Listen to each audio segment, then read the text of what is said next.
자, 사약의 제조법 여러분들 지금부터 알려드립니다. 사약의 제조법은 이 곤장의 위력은 생각보다 엄청나서 잘못 맞았다가는 진짜 뼈도 추스리기 힘들었고, 맞아요, 죽어요. 조선시대 형벌은 중국 명나라의 대명류를 기본법으로 채택해서 5형을 기본으로 합니다. 자, 5형은 태장, 도유, 사 5가지로 나뉘는데, 태가 가장 약한 형벌이며 비교적 가벼운 범죄를 범한 자에게 시행되었습니다. 자, 우선 태장으로 해서 태형과 장형이 나뉘어 있긴 하지만 매의 두께와 길이 그리고 몇 대를 맞느냐로 갈릴 뿐 결국 같은 형벌인데, 쉽게 말하면 회초리형이에요. 죄인을 형틀에 묶어놓고 1m가 조금 넘는 회초리로 볼기를 때리는 형벌인데, 경국대전에 의하면 태형은 10대부터 50대까지 10대, 20대, 30대, 40대, 50대로 나뉘었고, 장형은 60대부터 시작해서 60대, 70대, 80대, 90대, 100대 이렇게 10단위로 각 5등급으로 나뉩니다. 삼국사기에 등장할 정도로 유서 깊은 형벌이며 보통 태형보다는 장형으로 잘 알려져 있습니다. 자, 그런데 가끔 죄인을 대신해서 아들이 대신 매를 맞거나 노비가 대신 매를 맞아주는 경우도 암암리에 꽤 있었고, 아예 돈을 받고 대신 매를 맞아주는 매품팔이라는 것도 존재했습니다. 매품팔이에 대한 기록은 정식 기록보다는 여러 야사들에 등장하는데, 조선 후기 문인 성대중의 청성잡기에도 직업적 매품팔이가 등장합니다. 이야기를 읽어줄게요. 매품팔이로 생활하는 어떤 자가 한여름에 하루 100대씩 2차례나 볼기품을 팔고는 돈꾀미를 차고 으스대며 집에 돌아왔다. 그의 아내가 웃는 얼굴로 반갑게 맞이하며 말했다. 100대 맞을 돈을 또 받아놓았소. 남편은 이맛살을 찌푸리며 오늘은 너무 지쳤어. 3번은 안 돼. 하였다.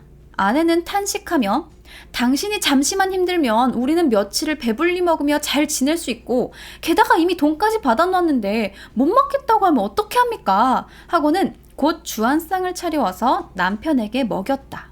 남편은 취기가 돌자 볼기짝을 쓰다듬고 웃으면서 말했다. 좋아.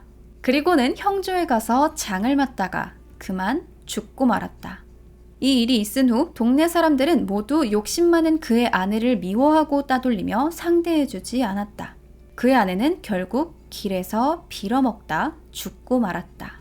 자, 그리고 우리가 가장 익숙하게 알고 있는 이야기에도 등장하는데 바로 흥부전이에요. 이 흥부는 여러분들 아시다시피 돈이 없어서 말편자 받기, 분뇨 수거, 빗자루 만들기 같은 일들을 했는데 진짜 돈을 조금씩 받으면서 이 일들을 한 거야. 근데 그 중에 가장 많은 돈을 벌 수 있었던 일이 바로 매품팔이였던 거예요.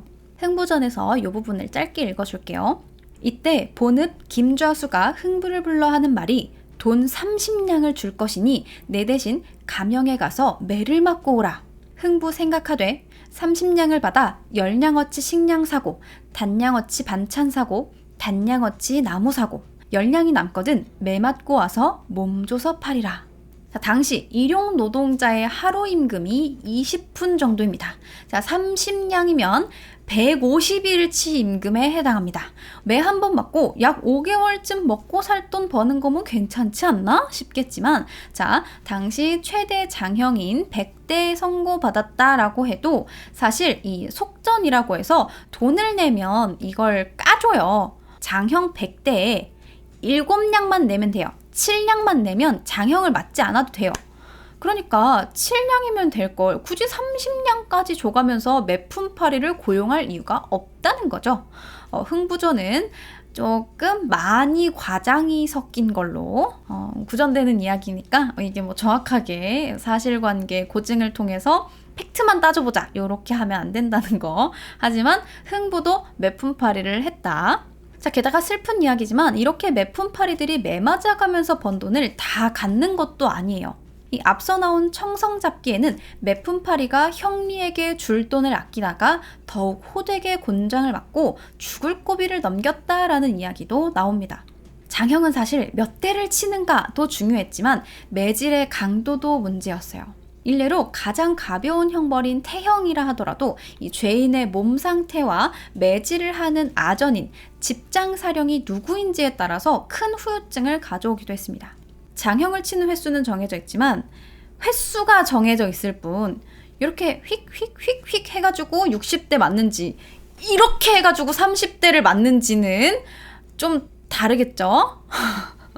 얼만큼 세게 치는지는 때리는 사람 마음인 거예요.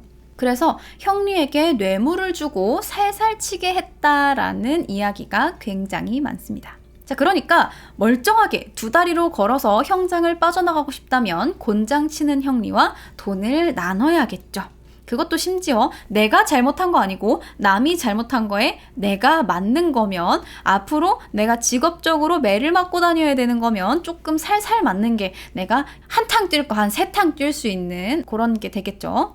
이 집장사령들도 돈을 이렇게 받는 게 일상적인 일이다 보니까 이제 안 주면은 그냥 이렇게 때리는 게 아니고, 나한테 돈을 안 줬어? 그래? 어디 네가 몇 대나 버티나 보자! 라고 생각하고 풀스윙으로 때릴 수 있다는 거죠. 자, 그리고 그 다음으로 무거운 형벌이 바로 태장도에 해당하는 도형입니다. 도형은 지금의 징역형이랑 제일 비슷한데 죄인을 감옥에 가둬놓고 강제 노동을 시키는 형벌이에요. 물론 그냥 노역은 아니고 우선 60대부터 시작하는 장형을 때린 뒤에 감옥에 가둬놓고 날 밝으면 꺼내서 노역을 시키는 형벌이에요. 기간에 따라서 장 60대 맞고 도 1년부터 시작해서 차근차근 장 10대와 이 도형 6개월씩 늘어서 최대 장 100대와 도 3년으로 5등급으로 나뉘었으며, 보통 한양이나 지방의 각종 관청에 배속되어서 수위 역할을 하는 청직, 종이를 만드는 도침군, 역참에 배속돼서 잡일을 하는 역일수 등으로 동원이 됐습니다. 그냥 들으면 꽤 할만해 보이지만 이게 감옥에 갇혀는 있지만 인간으로 존중받으면서 9 to 6 하는 수준이 아니고, 자, 일단 장형부터 후드려 맞고 감옥에 갇혀서 생활을 하다가 날 밝으면 꺼내서 일을 하는데 이게 사람이 아니고 노예 수준인 거예요. 그래서 너 일 똑바로 못해? 이 새끼 하면서 이렇게 맞아도 나는 할 말이 없는 거예요. 얻어 맞으면서 노예 생활을 하는 수준이기 때문에 오래 버티지 못하고 죽는 사람들도 꽤 있는 형벌이었습니다. 그리고 네 번째, 바로 유형이에요. 귀양, 유배로도 잘 알려져 있는 유형은 자신의 고향이나 생활 근거지에서 격리되어서 죽을 때까지 유배 생활을 하는 종신형입니다. 자, 물론 유형도 일단 장형부터 맞고 시작합니다. 이 경우 몇 대? 무조건 100대. 자, 그래서 가끔 죽이기는 눈치 보이니까 유배 보낸다 라고 해놓고 100대 때려서 때려 죽이는 일도 가끔 있었다고 해요. 장형 맞고 죽진 않아도 100대면 거의 하반신이 너덜너덜한 상태가 되는데 이 상태로 이제 유배지까지 가야 합니다. 걸어서. 물론 돈 많으면 돈 내고 장형은 면제받고 유배만 가는 경우도 있었어요. 장형은 3등급으로 나뉘는데 죄인의 거주지와 유배지까지의 거리에 따라서 유2000리, 2500리, 3000리 였는데 2000리면 800km, 3000리면 약 1200km입니다. 이 5형의 기본 틀이 중국에서 오다 보니까 중국에서라면 문제없는 거리겠지만, 자, 조선에서 죄인 유배 한번 보내려면 광개토대왕이 와야 되는 수준이었기 때문에 보통 조선의 유형은 죄인의 거주지에서 유배지까지 돌고 돌아서 2000이든 3000이든 다 채우고 유배지로 들어가야 하는 겁니다. 자, 하지만 세종 때 현실적으로 말이 안 된다 하여 유2000리는 600리, 유2500리는 750리, 유3000리는 900리로 바꾸자고 해서 바뀌었다가 현종 때 또 아니다, 최소 1000리는 보내야 된다 라고 하는 등 유형의 거리는 계속해서 바뀌었습니다. 그렇게 돌고 돌아가는 곳은 보통 함경도 쪽이나 흑산도, 추자도, 거제도, 제주도 등의 외딴 섬이었는데 조선 3대 유배지로 일컬어지는 곳이 바로 흑산도, 거제도, 제주도였습니다. 세상에 제주도로 유배를 간다고? 나도 가고 싶네 라고 생각할 수 있죠. 지금이야 휴양지 같은 이미지지만 과거 섬들은 들어가는 뱃길도 험하고 아예 육지랑 차단이 돼서 탈출의 염려도 없고 기후나 물자 등의 생활 환경이 굉장히 열악한 말 그대로 유배지로는 매우 적절한 곳들이었습니다. 자, 그리고 드라마에 보면은 이렇게 막 봉두남발 이렇게 막 하고 막 소 달구지 이렇게 실려가지고 밖에서 막 사람들 막 에이 이놈의 새끼야 막 이러면서 돌 던지고 포졸을 막 호의 받으면서 이렇게 막 이렇게 가잖아요. 근데 현실은 그렇게 편하게 갈 수가 없어요. 어디 소 달구지를 타고 갈라 그래. 대부분이 걸어가요. 돈 좀 있으면 말 타고 갈 수 있어요. 물론 호위까지는 아니지만 호송인이 있긴 했는데 보통 유배인이 관원일 경우 의금부에서 호송 임무를 맡았고 관직이 없으면 형조에서 담당했습니다.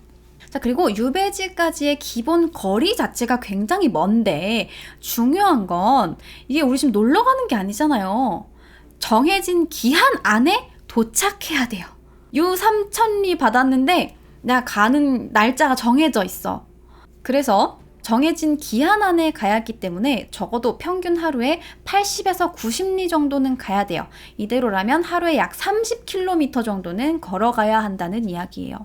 이게 늦으면 추가 징계가 내려지기도 해서 좀 늦을 것 같으면 새벽부터 밤 늦은 시간까지 계속 이동을 하거나 느려지면 밤을 새서라도 걸어가야 합니다. 자, 이렇게 이동하는 비용은 나라에서 내줄 리가 없죠. 자, 전부 자기 돈을 써야 돼요. 그래서 이동수단, 식비, 의복비, 기타 등등 다 사비 털어서 가야 됩니다. 돈이 있는 고위 관료의 경우 말도 사고 음식도 넉넉하게 사고 노비도 데리고 출발할 수 있는 데다가 이렇게 지나가는 고을에서 말이랑 음식을 지원받기도 했는데 돈이 없는 죄인들은 생으로 다 자기 돈 내서 가야 되기 때문에 선조 때 유배된 홍성민이라는 사람은 유배지에 타고 갈 말 6필, 옷가지와 음식을 장만하느라 가산을 털었다고 합니다. 그리고 이제 이 돈을 벌 사람이 없잖아요. 가세는 점점 더 기울겠죠. 아까의 도형이 징역형과 비슷하다면 유형은 무기금고형이에요. 언제 풀려날지도 모르고 집 근처 주변 지역 이외에는 바깥으로 나갈 수도 없고 사람들과 교류도 할 수 없는데 그런 상태에서 갑자기 연락도 없다가 대뜸 금부도사가 와서 죄인 김라임은 사약을 들라 하면서 사약을 내리는 경우도 종종 있었기 때문에 매우 불안한 생활을 하게 되는 거죠. 게다가 유배지가 어디로 정해지느냐만큼 중요한 게 바로 보수주인의 존재예요. 잘 알려지지 않은 보수주인은 현지에서 유배인의 숙식을 책임지는 사람이었기 때문에 어떤 보수주인을 만나느냐가 앞으로의 유배 생활을 결정하는 매우 중요한 사안이었습니다. 이 보수주인들은 대체로 읍내 아전이나 관노 등 관에 속한 사람들이 맡는 경우도 있었지만 일반 백성들이 맡는 경우도 꽤 많았어요. 자, 그런데 여러분 생각을 해봅시다. 유배를 가는 거면 굉장한 험지로 갈 테고 환경이 척박한 곳이거나 섬이 많을 텐데 과연 거기 식량이 많을까요? 당연히 아니겠죠. 자, 그러니까 그곳에 사는 현지인들은 대체로 생활고에 시달리고 있기 때문에 유배온 죄수가 자신에게 소속되는 게 굉장히 귀찮은 일일 수밖에 없습니다. 그래서 보수주인들이 유배인들에게 행패를 부리는 일들도 상당히 많았다고 해요. 자, 근데 아무리 그래도 유배 가는 관료의 경우 양반이거나 사대부일 텐데 어디 고작 말단 관리인 아전이나 관노가 막대할 수 있었을까요? 답은 매우 그러합니다. 일단 유배를 간 사람은 호적상 보수주인의 밑으로 들어가기 때문에 아무리 유배 오기 전에 양반이었다라고 해도 보수주인을 함부로 대할 수 없었어요. 그래서 1797년 함경도로 유배를 간 김려에게 배속된 보수주인은 네가 빈손으로 와서 꽁밥만 먹고 있으니 이게 나라의 명이냐 관가의 명이냐 하면서 소리를 지르면서 욕을 하기도 했다고 합니다. 또 다른 경우는 추자도에 유배를 간 안조환을 아무도 맡으려고 하지 않아서 강제로 한 백성의 집을 정해주자 그 집주인은 그릇을 집어 던지면서 지금 우리 세 식구도 먹고 살기 힘든데 무슨 놈의 유배이냐 라면서 화를 냈다고 합니다. 이게 그릇을 집어던져도 유배인은 할 말이 없어요. 조용히 맞고 있어야 됩니다. 중요한 거는 이 모든 보수주의인이 다 그런 건 아니에요. 아까 이야기했다시피 어떤 보수주의인을 만나느냐, 되게 착한 보수주의인을 만나느냐, 이 유배온 사람을 좋아하느냐, 알고 있느냐, 뭐 약간 이런 거에 따라서 정말 천차만별로 다르기 때문에 모든 유배인들이 이렇게 보수주의인의 구박을 받으면서 힘들게 유배 생활을 하진 않았어요. 유배인은 유배지에서 당연히 일을 하거나 돈을 벌 수도 없으니까 고을 사람 전체가 돌아가면서 급식을 제공하도록 했지만 유배인이나 고을 사람들이나 매우 탐탁치 않아 했습니다. 또 정조 때는 흉년이든 재해지역에는 유배인을 내려보내지 못하게 했으며 이미 배정된 유배지에서 지내던 유배인의 경우에도 흉년이 심해지면 유배지를 옮겨가도록 해서 유배인들 이 유배지 잘못 걸리면 여기저기 떠돌아다니면서 진짜 개고생해야 되는 거예요. 하지만 모든 죄인들이 이렇게 힘들게 생활한 건 아니고 유형 중에서도 급이 나뉘는데 주위 눈 있으니까 적당히 그냥 날씨 좋은 데 가서 좀 쉬고 와 하는 식으로 보내는 유형은 유배 가는 길에 아는 사람도 만나서 대접도 좀 받고 자기가 원하는 유배지도 골라서 갈 수 있고 유배지에 도착해서도 저 사람은 곧 한양에 돌아갈 사람이래 잘해줘야 돼 해서 뭐 이렇게 찾아오는 사람들로 인해서 심심하지 않은 유배 생활을 보낼 수도 있었습니다.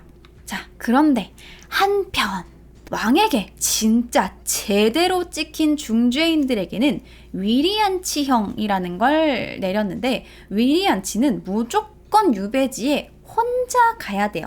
노비도 같이 데려갈 수 없어요. 귀양 간 곳 근처에 가시가 많은 탱자나무 같은 걸로 다 주위를 둘러놓고 밥도 나라에서 10일에 한 번 밥을 주는 경우를 제외하고는 출입문은 항상 자물쇠로 잠궈서 감금, 격리시킨 데다가 아니 그럼 물은 어떻게 해요? 라고 하지만 우물도 파서 안에서 물도 자급자족할 수 있게 해서 외부와의 접촉을 완벽하게 차단했습니다. 그래서 이처럼 높은 가시 울타리가 처마를 가려 집안에 햇빛이 들지 않으므로 대낮이라도 한밤중과 같았고 숨을 쉬려고 해도 공기가 통하지 않았다 라는 기록도 있고 마을 사람들은 이 위리안치형이 시행된 집을 산무덤이라고 부를 정도였어요. 아니 근데 뭐 고작 가시나무 좀 둘렀다고 엄살이 너무 심한 거 아닙니까? 하는 생각을 할 수 있지만 이 가시 울타리 생각보다 높아요. 중종 때 위리안치형의 경우 기록에 따르면 가시 울타리 높이가 4에서 5길, 울타리 둘레가 50자였다고도 하는데 이 기록을 고지고대로 그대로 믿는다면 울타리의 높이는 5에서 9m가 됩니다. 자, 그러니까 햇빛도 안 들고 공기도 안 통한다라는 이야기가 과장이 아닐 수도 있는 거예요. 그러니까 거의 고속도로 방음벽을 주위에 둘러치고 생활한다고 생각하면 돼요. 이 말을 그대로 믿는다면 말이에요. 근데 이게 조금 뭐 과장이 보태졌다 하더라도 정말 못해도 한 2-3m 정도는 되지 않았겠어요? 그러니까 아예 바깥을 볼 수도 없고 바깥에서도 여기를 볼 수가 없는 거죠. 자, 그 외에도 정약용이나 정약전처럼 그냥 이때다 싶어서 쓰고 싶었던 책을 쓰는 사람도 있고 장난이긴 하지만 정조가 가끔 유배를 보냈는데 이 신하들이랑 창덕궁의 부용지라는 연못에서 낚시도 하고 시도 주고받고 하는 걸 즐겼는데 자, 위리안치! 해서 제한 시간 안에 이 주제로 시를 짓지 못하면 부용지 안에 있는 아주 작은 인공섬에다가 유배를 보내기도 했어요. 자, 그리고 대망의 태장도유사 마지막인 사형입니다. 사형은 집행 방법에 따라서 목을 매어 처형하는 교형과 목을 베어 처형하는 참형 두 가지로 나뉘며 대개는 공개적으로 집행했습니다. 자, 근데 교형이든 참형이든 죽는 거 똑같은 거 아닙니까? 라고 생각할 수 있지만 그래요. 결국 죽는 건 같죠. 하지만 사형수들 중에도 죄가 가벼운 사람들은 교형에 처했습니다. 왜냐하면 여기는 유교 조선이기 때문에 부모님이 물려주신 이 머리카락도 안 자르고 소중하게 기르던 유교 조선에서 머리통을 자른다는 건 엄청난 신체 훼손이고 치욕이었던 겁니다. 그래서 그나마 시체가 온전히 보존되는 교형이 조금 더 나은 사형 방법이었던 거죠.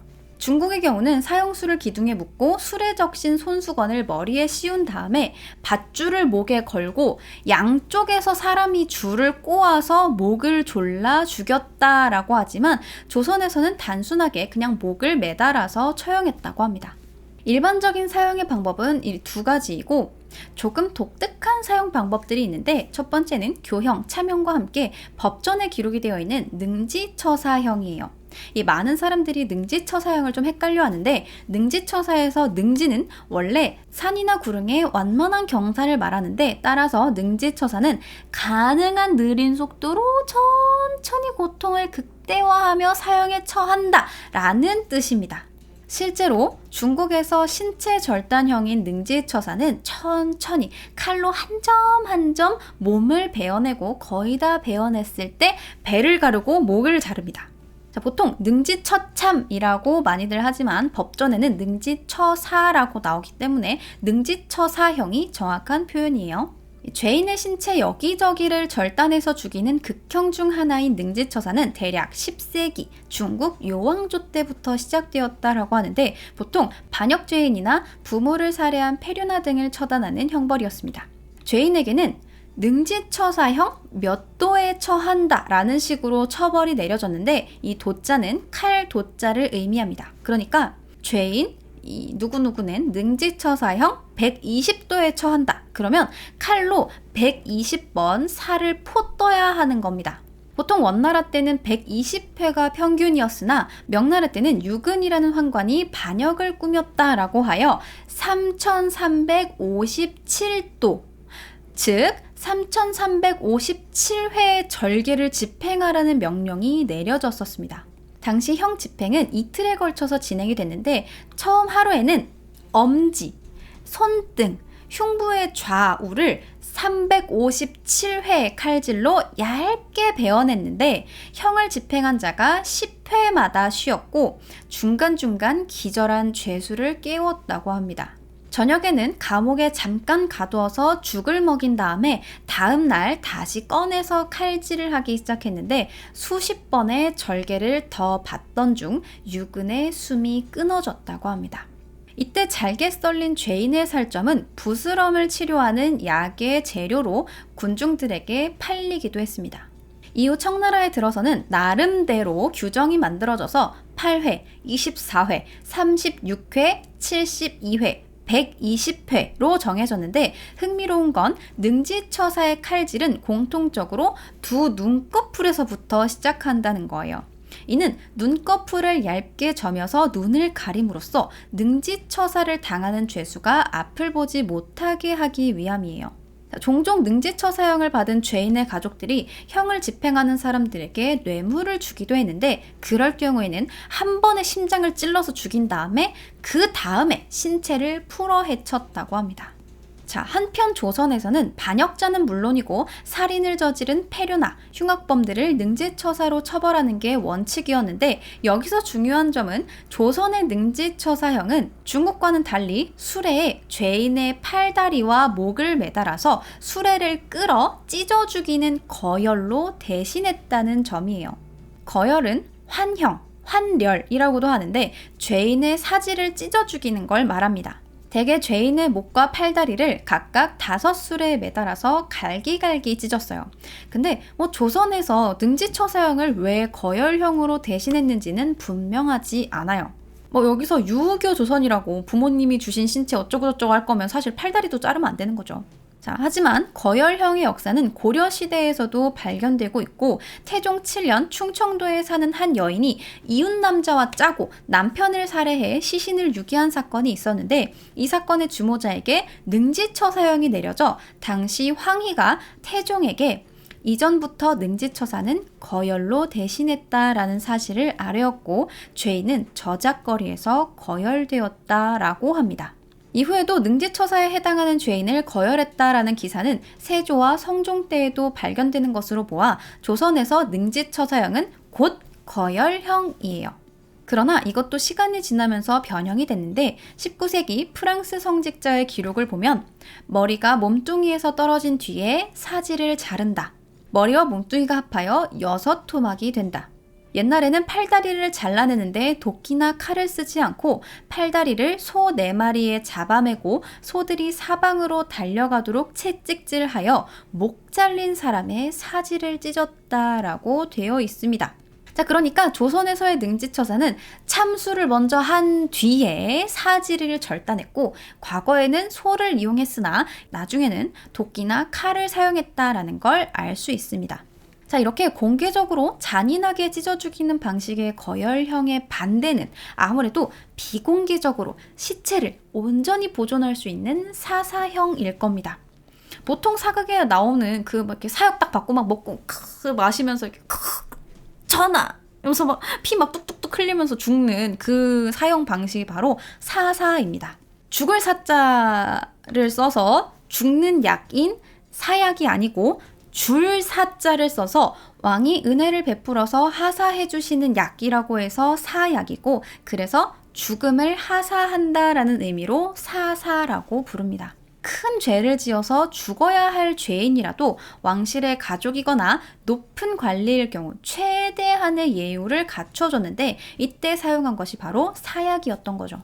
얘기에 보면 사가살 불가욕이라는 말이 나오는데, 이건 선비는 죽일 수 있어도 욕보여서는 안 된다라는 말로써 그만큼 이들의 명예를 존중해 주라는 뜻이에요. 사약을 받는다는 건 신체를 훼손당하지 않는 동시에 일반 사형수들처럼 공개된 장소가 아닌 거주지에서 조용히 스스로 목숨을 끊는 방식으로 명예롭게 죽을 수 있었다는 걸 의미합니다. 자, 그렇다면 사약은 어떻게 만들까요? 비소? 자, 사약의 제조법 여러분들 지금부터 알려드립니다. 사약의 제조법은 기밀이라서 알려드릴 수가 없어요. 이 제조법이 기밀이라서 재료에 대한 기록이 확실하게 남아있지는 않지만, 당시 사약의 주 재료는 비상과 부자로 추정되고 있습니다.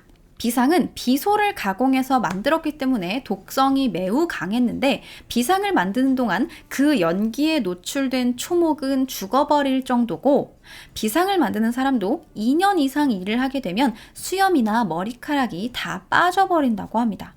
이렇게 독성이 강해서 중국에서는 이 비상을 농약으로 사용했고, 조선에서는 사약에 넣었던 겁니다. 그리고 부자는 독성으로 인해서 도개꽃, 악마의 뿌리, 살인자 등으로 불리며, 북반구 원시민족은 부자의 뿌리에 독성을 추출해서 화살독을 만들어 사냥을 하기도 했다고 해요. 자, 그런데 여기서 문제는 이 재료들이 약으로도 쓰였다는 겁니다. 그러니까 비상이든 부자든 어쨌든 맞는 체질이면 약이 된다는 거예요.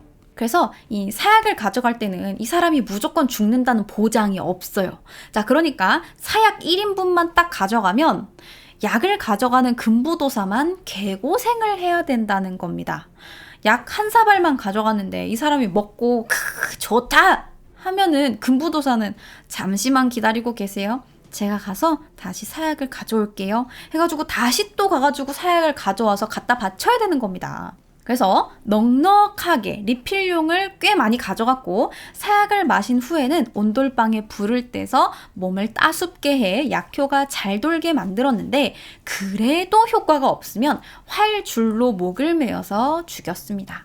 자, 근데 이 의외로 사약의 효과가 별로 없었던 사람들이 꽤 있었는데, 중종 때 권신인 이항은 사약을 먹고도 효과가 없자 목을 메어서 죽었고, 숙종 때 송시열 또한 과거 비상을 약으로 먹었던 전력이 있었던 만큼 2사발을 마셔도 죽지 않자 금부도사가 대감 제발 죽어주십시오 라고 애원을 해서 결국 입안에 상처를 내고 사약 3사발을 연속으로 마시고 죽었다고 합니다. 자, 조광조 역시 실록에는 거듭 독주를 가져다가 많이 마시고 죽었다라고 적고 있는데, 다른 기록에는 사약을 마셔도 숨이 끊어지지 않아 나졸들이 목을 졸라 죽이려 했는데, 성상께서 이 머리를 보존하려 사약을 내렸는데 어찌 너희들이 감히 이러느냐 라고 소리를 지르며 독한 술을 더 마시고 죽었다라는 기록도 있어요. 자, 이거 이외에도 16사발을 마시고도 안 죽은 사람이 있었다라는 이야기도 있고, 아무튼 사약에 관련해서 굉장히 썰들이 많습니다. 자, 그리고 마지막으로 잘 시행되진 않았지만 조금 독특한 사용법 2개를 보너스로 알려줄게요. 자, 첫 번째 사용법은 도모지형입니다. 도모지는 보통 엄청난 폐륜 행위로 집안에 해악을 끼치거나 집안의 윤리를 어긴, 그러니까 강상죄를 지은 사람을 처벌하기 위해서 사적으로 시행되던 형벌이에요. 나라에서 이걸 공식적으로 하지 않아요. 무조건 집안에서 쉬쉬하면서 집안에서 조용히 죽이자 해가지고 명예살인 같은 걸 한 거죠. 그래서 이 윤리를 어긴 사람들을 처벌하기 위해서 사적으로 시행되던 형벌인데, 칠할도, 얼굴모, 종이질을 씁니다. 간단하게 말하면 얼굴에 종이를 칠하는 형벌이에요. 근데 얼굴에 종이를 칠해서 도대체 어떻게 죽이느냐? 자, 우선 처벌하려는 사람을 움직이지 못하도록 묶어놓고 한지처럼 얇은 종이를 물에 적셔서 얼굴에 척 하고 올려놓습니다. 자, 근데 종이 한 장 얼굴에 얹어놓는다고 사람이 죽습니까? 아니죠. 자, 이게 손이 묶였어요. 그럼 여러분들 얼굴에 뭐가 있어? 어떻게 하겠어? 자, 혀로 갖고 종이를 뚫겠죠. 뚫어요. 뚫을 수 있지. 자, 그러면 물에 적신 종이를 한 장 더 올려요. 또 뚫어. 그러면 또 물에 적신 종이를 또 올려요. 겹겹이 계속 올려요. 그러면 코와 입이 막혀서 천천히 질식해서 죽게 됩니다. 자, 이후 조선 후기의 도모지는 천주교인들을 대상으로 쓰이기도 했습니다. 매천야록에 보면 대원군이 나라를 맡고 있을 때 사륙을 감행하여 천주학과 화폐위조 이외에 비방, 괴오, 나직에 연좌되어 죽은 자가 1000여 명이나 되었다. 포도청의 형졸들이 살인하는 것에 질려서 무릇 연좌된 자들을 상대로 백지 한 장을 그 얼굴에 덮고 물을 뿜어 종이를 적시면 죄수의 숨이 막혀 잠시 뒤에 곧 죽었다라고 기록하고 있습니다. 자, 이렇게 도저히 어떻게 해볼 도리가 없다라는 상황을 빗대어서 손발이 묶여 앞도 잘 보이지 않는 상황에서 천천히 자신이 죽어가는 걸 느끼는 도모지형에 빗대어서 도무지, 어떻게 할 수 없다라고 쓰이며 현재의 도무지가 되었다는 설이 있습니다. 자, 그리고 두 번째는 아마 제일 특이한 사용법일 텐데 팽형이라는 사용법이에요. 팽형은 중국 고대 형벌 중 하나로 죄인을 가마솥에 넣어서 삶아 죽이는 형벌입니다. 물이나 기름, 동물 지방이 있는 가마솥에 넣고 끓이거나 끓고 있는 상태에서 집어넣어 죽이는 등 어쨌든 가마솥에 넣고 사람을 삶아 죽이는 형벌이 바로 팽형이에요. 자, 근데 중국에서는 탐관오리나 역적들 같은 되게 중한 죄를 저지른 사람들에게 해당이 됐는데 우리나라는 뇌물수수를 받은 사람들에게 이 팽형을 시행했대요. 너무 잔인하지 않습니까? 하지만 이 방식이 너무나 잔인해서였는지 그대로 시행되지는 않았습니다. 조선의 방식은 일단 한양 중심부인 종로에다가 이 사람들이 많이 지켜보고 있을 거 아니에요? 많이 지켜보는 그 앞에다가 커다란 아궁이를 만들어 놓고 그 위에다가 커다란 가마솥을 걸어서 불을 피울 준비를 다 해놔요. 그리고 아궁이 앞에다가 병풍을 치고 재판석을 만들어 놓은 다음에 포도대장이 죄인에게 죄명을 선고하고 처형을 명령하며 판결 선고가 끝나면 죄인을 가마솥에 넣고 솥뚜껑을 닫은 다음에 아궁이에 불을 떼는 신용만 하고 끝이 납니다. 자, 그러면 가마솥에 들어갔다가 나온 죄인은 삶아진 시체처럼 가족들에게 인계가 되고 가족들은 이 죄인을 시체인 척 받으면서 호곡을 해야 돼요. 아이고 아이고 이렇게 해야 되는 겁니다. 집까지 대성통곡을 하며 운반을 해야 합니다. 그리고 집에 도착해서는 그의 장례를 지냈으며 그때부터 그는 살아있으나 사회적으로는 죽은 사람이 돼서 친지나 친척들도 만나지 못하고 사회적으로 어떠한 사회 활동도 하지 못한 채 평생 집에 갇혀서 죽은 사람처럼 지내야 했다고 해요. 살아는 있는데 죽은 사람이에요. 그러니까 주민등록 말소인 거죠, 진짜로. 밖에서 말을 걸어도 아무도 말을 안 받아줘. 자, 그러니까 정말 목숨을 빼앗는 게 아니라 명예형이자 사회적 사형에 가까웠던 겁니다. 미국 독립선언서의 서명인 중 한 명이자 사회개혁가로서 노예제도를 반대하고 사형제도와 아동학대를 반대했던 벤자민 러쉬는 1787년 신체형의 역사에서 십자형 교수대, 효수대, 단두대, 채찍형, 수레바퀴형이 수세기에 걸쳐 이루어진 국가의 야만성의 표시로서 간주되거나 인간 정신에 대한 이성과 종교의 영향이 미흡했음을 보여주는 증거로 생각되는 그러한 시대가 곧 도래하기를 바라지 않을 수 없다라고 말했습니다. 우리는 지금 벤자민 러시가 바랐던 시대에 살고 있습니다.